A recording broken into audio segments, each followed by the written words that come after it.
State bank की monetary policy committee का इजलास शरह सूद 12% पर बरकरार रखने का फैसला किया गया है। इजलास में मजमूई माली इक्तिसादी सूरत हाल और अहम मुआशी अशारियों का जायजा भी लिया गया, जबकि GDP खसारा 9% रहने की पेशगोई कर दी गई है। कराची से ज़िया कुरैशी रिपोर्ट करेंगे।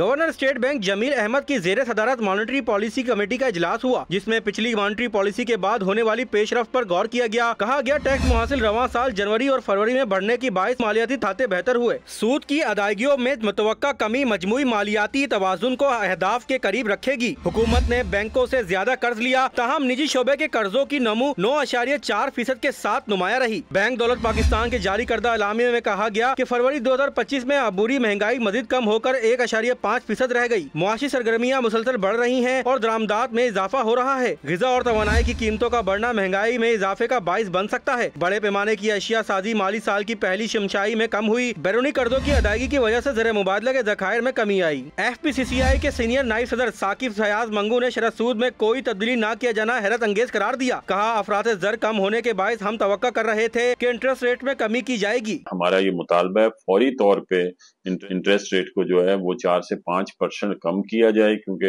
इन्फ्लेशन रेट काफी हद तक कम हो चुका है और हम लोग एक्सपेक्ट कर रहे थे कि कम से कम 2 या 3% तो इंटरेस्ट रेट कम होगा। स्टेट बैंक का कहना है कि आलमी सतह पर टैरिफ में इजाफे से गैर यकीनी कैफियत बढ़ गई, जबकि तिजारत और अजनास की कीमतों पर भी इसके मनफी असरात मुरतब होंगे। ज़िया कुरैशी, GNN, कराची।